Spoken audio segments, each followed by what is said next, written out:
Sveiki, mani sauc Māris Leja, es esmu modeli, TV raidījumu un pasākumu vadītāja un tagad arī intīmo ainu koordinātori. Šodien es sarunāšos ar Eiropas parlamenta deputāti Sandru Kalnieti par tēmām sievietes politikā, mākslas akadēmiju starp citu un to, kā mēs latvieši īstenībā varam būt drosmīgi un lepoties ar sevi. Skaties! Mākslas akadēmijā. Jūs mācījāties? Jūs mācījāties? Es esmu beigusi Mākslas akadēmiju, tā kā man būtu šeit pretī Mākslas muzejam un Mākslas akadēmijai, tikpat kā atgriezties, es teikšu, cik bija. Es beidzu, man bija 30 gadi. Tagad man ir 72, tad pusmūžu atpakaļ. Kur tu mācījies Mākslas akadēmijā? Mākslas vēsturi un kritiku. Es netiku iekšā. Es stājos uz filozofiem, teologiem, mākslas vēsturi. 15 uz vienu vietu. Kā ir ar Briseli un Strasbūru? Es zinu, es to jautājumu uzdevu jau Eiroparlamentā, kad es ciemojos, bet es gribētu, lai tiešām cilvēki saprot to atšķirību. Kāpēc ir divas un ko dara kurā? Un cik bieži un cik ilgi jūs tur pavadat laiku? Tas ir ierakstīts Eiropas dibināšanas līgumos, ka 12 plenāru sēdēm ir jānotiek Strasbūrā. Un pārējais darbs var notikt Briselē. Un daudzi, katru gadu mēs balsojam par budžetu. Un budžetā ir arī paredzēts tāds tā kā pāriet uz vienu mītni. Tur nepasaka, vai tā būs Strasbūra, vai tā būs Brisele. Ja? Tagad vairākums, jau tāds ievērojams vairākums balso par šo vienas mītnes klauzuli. Ja? Un es domāju, ka tas būtu tas pareizākais, jo ja arī izvēlās Strasbūru, tad tajā brīdī Strasbūrā sākās baigais uzplaukums, attīstās lidojumu līnijas, dzelzceļš vēl labāks un tā tālāk. Ja? Tad Brisele uzmetīs lūpu. Nu, es ja tagad saku to, kas nekad nenotiks. Tāpēc, ka mēs vienreiz panācām to, ka var vienā nedēļā noturēt 2 sesijas. Francija mūs iesūdzēja tiesā, un tiesa, protams, Eiropas parlamentam uzlika par pienākumu noturēt katru mēnesi vienu sesiju, vai arī vienā mēnesī 2 sesijas, bet nevis vienā nedēļā. Izklausās, ka viena ļoti liela sastāvdaļa šim darbam, kas daudz domā, ka kas tur ir liela alga, sēžam, neko nedaram, ir īstenībā arī tā fiziskā pārceļošana, ceļošana, mītņu maiņa, vispār dzīve Latvijā, cik ilgi sanāk gadā, cik dienas. Es domāju, puses apmēram. Bet ja tagad tā paskatās, ir tev kā cilvēkam, kas ir bijušas tās lielākās pārmaiņas tajos posmos, kad bija 2009. gads un tagad atskatoties 2025. gadu? Viens cilvēks spēja kaut ko panākt, ja viņām aiz muguras ir liela frakcija, un tur ir iekšā arī pietiekami lielas delegācijas no mūsu reģiona, no Baltijas valstīm, no Ziemeļu valstīm, no pēdējās paplašināšanās. Tad, kad man ievēlēja, mūsu frakcija bija praktiski lielākā frakcija, 223 deputāti. Tā ir gandrīz tuvu 3. daļai no parlamenta. Ja? Un tad kopā ar konservatīvo frakciju vairs nevienu lēmumu nevarēja pieņemt, ja mēs nepiedalījāmies. Un līdz šim mandātam, ja, tā situācija radikāli mainījās, jo iepriekšējais mandāts, mans 3. mandāts, bija ārkārtīgi grūts, tāpēc, ka mēs pirmkārt bijām mazāk, otrakārt sociālisti bija lielāki, zaļie bija lielāki, jā, arī liberāļi bija pietiekami ietekmīgi, un viņi visu laiku bloķējās. Un viņi bija tie, kas zina cauri daudzus varbūt ne likumus, kuros bija liela politiska ietekme. Ja? Neizpētot pamatīgi ekonomiskās sekas. Un es domāju, ka tas ir arī tas rezultāts, kāpēc šajā mandātā mēs atkal esam ievērojami lielākā. Mēs esam par 50 cilvēkiem lielāka frakcija nekā nākamie sociālisti. Tie, kas nezin, kas ir frakcija? Frakcija tā ir tā kopa, ja, kas balso un strādā kopā pie likumdošanas projektiem. Es piederu pie kristīgajiem demokrātiem, jo tur pieder arī jaunā vienība. Tas ir līdzīgi kā partiju sistēma iekšā Eiroparlamentā vienkāršot, vai ne? Tieši tāpat kā jebkurā nacionālā parlamentā tāda ir, jo tas ir tas veids, kādā var tomēr panākt pie likumdošanas var nonākt, jo ja katrs vilktu Vēzis, Līdaka un kas bija trešais, jā, tad tur nekas neiznāks. Jā. Varēs, ka tu runā, es redzu, ka tas notiek vienmēr latviski. No sākuma es tiešām biju ar tādu ļoti lielu pārliecību, ka man ir jārunā angliski, lai viņus pārliecinātu. Tu Latvijā māki angliski. Arī vēl piedāvām, bet par to es tobrīd nedomāju, tāpēc, ka man jau nebija jāpārliecina Latvijas zemnieki, ka viņiem vajag lielāks tiešmaksājums.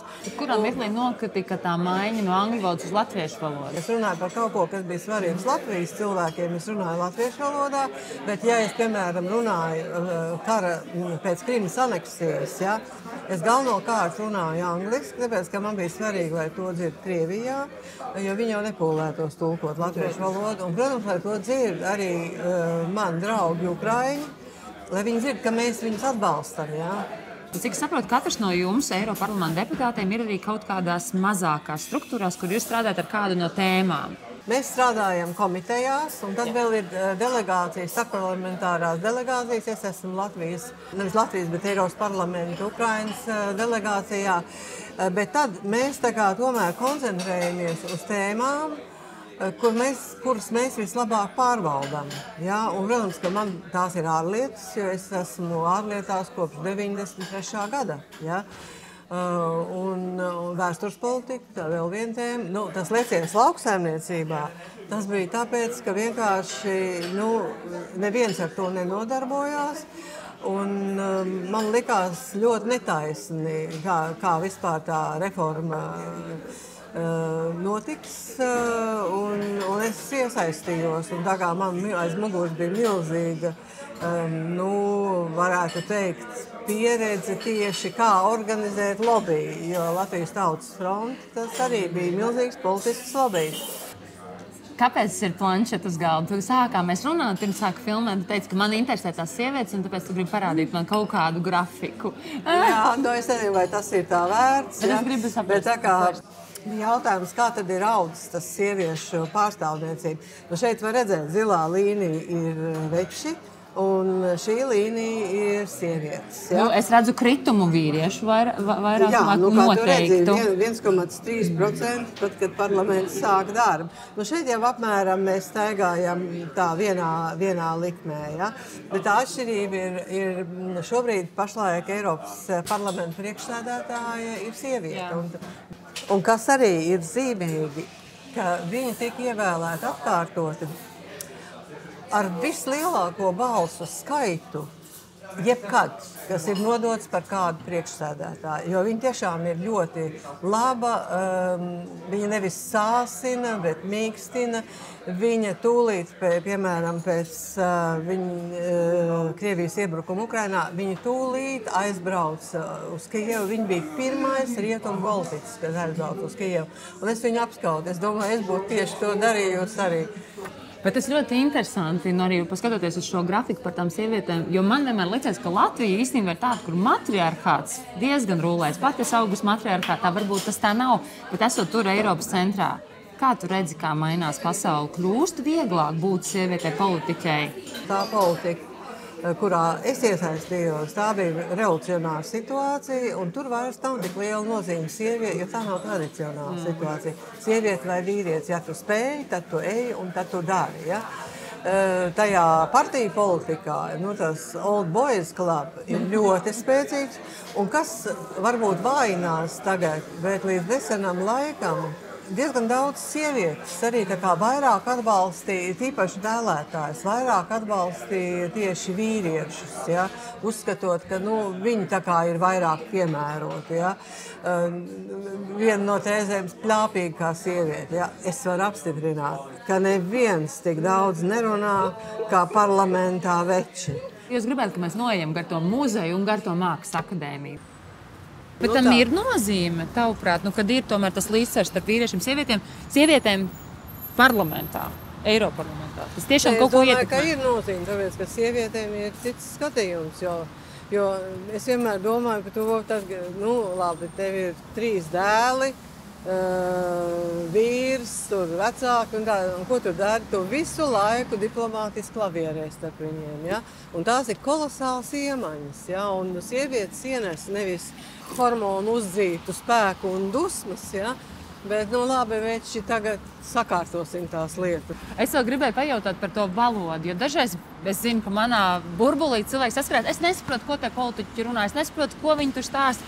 Kur ir tā robeža starp politisku valodu, profesionālu valodu un valodu, ko saprot parasts cilvēks? Kā es tev saku, kas ir rezolūcija, un tu man paskaidro, kas ir rezolūcija. Es domāju, ka tā atšķirība ir savā vidē jārunā profesionāli. Vienalga, vai tu esi ārsts, vai tu esi politiķis, ja? Tad, kad tu izej no savas vides ārā, tev ir jāatrod veids, kā tu otram var paskaidrot to. Vai tev ir bijusi tā sajūta, ka viss, ko tu dari, vienkārši nav jēgas? Tā kā tu esi Eiroparlamentā un tu jūti, ka tu nevari ietekmēt neko. Nē, tāda sajūta man nav bijusi. Varbūt, ja es nebūtu bijusi pirms tam ilgāku laiku diplomātiskajā dienestā, tad tā būtu. Jo es redzu, kā jaunievēlētie deputāti, viņi ienāk ar milzīgu tādu vilni, ja? Un viņi jūtās tā, kā viņi būtu atdūrušies, tā kā būtu nobloķēti. Ja? Tāpēc, ka tas ir tāds darbs, kur tu liec graudiņu pie graudiņa. Un tad tu beigās paskaties, jā, tur tomēr tāds izcilnītis ir. Ja? Un tad pamazam, bet daudz cilvēku liek tos graudiņus, ja? Un tas viss kopā. Un tieši diplomātiskais dienests man ir iemācījis to, kādā veidā tu noaudi vai uztamborē to sakaru tīklu, lai tajā brīdī, kad tev ir ļoti valstī svarīgs jautājums, tu varētu pacelt klausuli vai parlamentā pieiet un teikt, zini, mums tas ir jā vai nē, būt vai nebūt. Ja? Bet labi, tad šajā kontekstā tieši par jauniešiem, vai arī man ir 35, mani vecuma cilvēkiem, kas domā varbūt, tomēr iet politikā nevis tikai teikt, ka viss ir slikti, bet mēģināt šo soli. Man pašai liekas tieši tā bezcerīga sajūta, ka es nākšu švunku un neko nevarēšu izdarīt. Kā tu varētu motivēt vai iedot tādu vēlējumu, kā tomēr būt sākt? Tas ir ļoti grūts jautājums, ko tu man uzdod.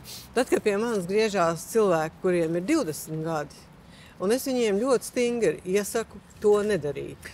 Tas pats, ko es saku, ka gribu būt modeli, es saku, nē, esi modele. Nē, jo es esmu modelis, saku nē. Un tu kā politiķis saki nē politikā. Labi, turpini. Jā, tāpēc, ka ir ļoti svarīgi pirms tu ieeji politikā izveidot savu mugurkaulu. Ja? Tāpēc, ka tas spiediens, ka tu ieeji politikā, ir tik milzīgs. Un tur ir divas iespējas. Vai nu tu izdari kļūdainu secinājumu, visi blēži, visi tāpat, un es arī. Vai arī tev spārni salūst, un tu atmet ar roku, un nedara vairs neko. Bet, piemēram, 35 gados es domāju, ka ir svarīgi apzināties, ka es varu no savas dzīves ziedot 4, 8 gadus savas valsts labklājībai. Jo pat ja tu būtiski neietekmēsi tā, kā tu to iedomājies, ja, tad to ar savu balsi, ar savu balsojumu. Jo reizēm, kā tu redzi, piemēram, tagadējā koalīcija, 2 balsis viņiem ir vairāk nekā opozīcijai. Tātad tās 2 balsis ir dimanta vērtas. Ja? Vēl pieskaroties Ukrainai, tu diezgan lielu sava darbu, vismaz šajā iesaukumā noteikti esi veltījusi un iepriekšējā veltījusi tam. No Krimas, par ko tev ir vislielākais prieks par to, kas ir izdarīts? Pirmkārt, tad, kad aneksēja Krimu, mums tur bija tāds noskaņojums mūsu frakcijā, un, protams, izņemot Baltijas valsts, Poliju, parastie reģions. Ja, ka, tas tāds īslaicīgi, galā Krima jau izsens ir bijusi Krievijas daļa, un tas bija tas, ko gan man kopā ar citiem Baltijas valstu kolēģiem mums izdevās pārlaust šo pārliecību. Un visvērtīgākais, protams, ka mēs pārliecinājām visietekmīgāko un lielāko frakcijas daļu vācu deputātus. Un savukārt, tad, kad sākās karš, ja, tad mums arī bija jau izveidojusies tāda reputācija, ja, ka visos jautājumos, kas saistīti ar Ukrainu. Baltieši, jā, ne? Jā, tad mans viedoklis ir ļoti svarīgs, ja, lai izstrādātu kādu rezolūciju. Es, piemēram, biju atbildīga par tiem likumdošanas aktiem, kas Ukrainai dod makrofinanciālo palīdzību.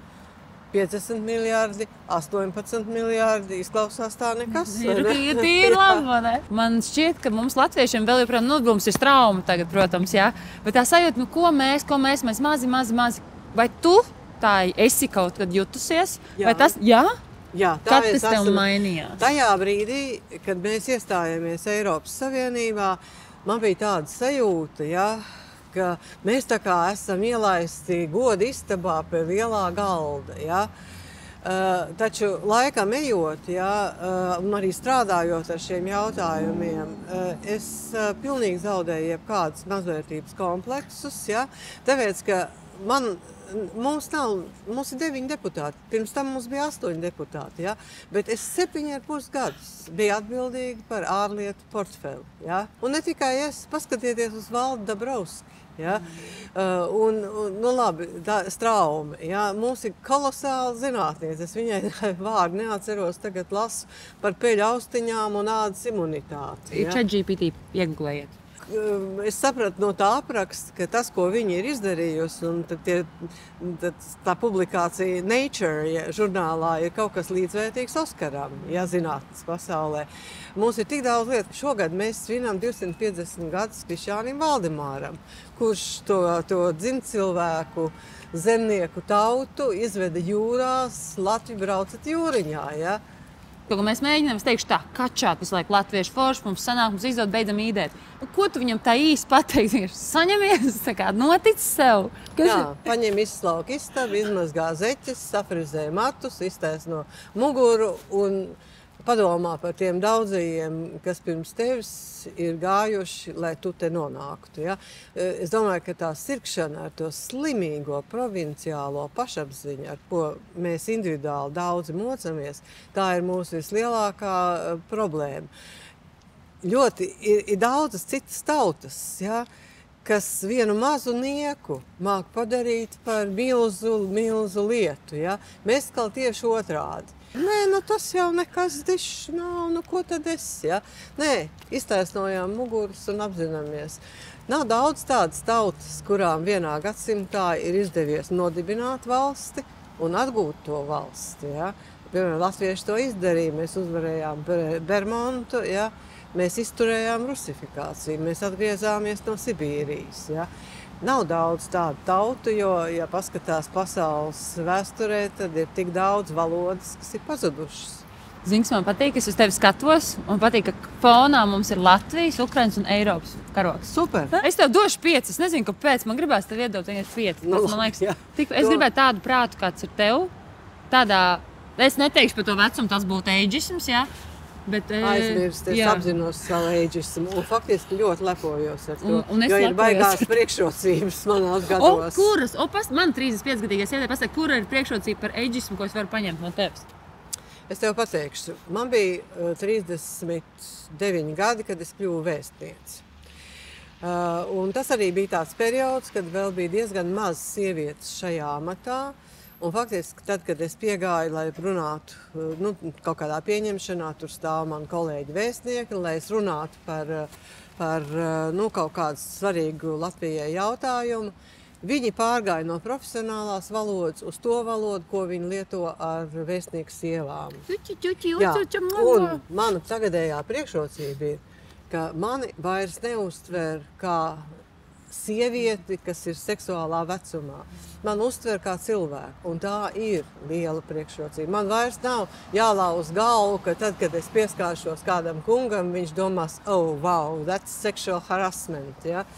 Nē, man par to vairs galīgi nav jādomā. Es teikšu tā, paldies par šo, paldies, ka tu veltīji laiku, gan man, gan tiem, kas noskatījās. Tiešām liels paldies. Mums otrā tikšanās reize, es esmu ļoti pateicīga tev, man prieks, ka es pārgāju tu. Pēc nākamā reize pārēsim uz jūs.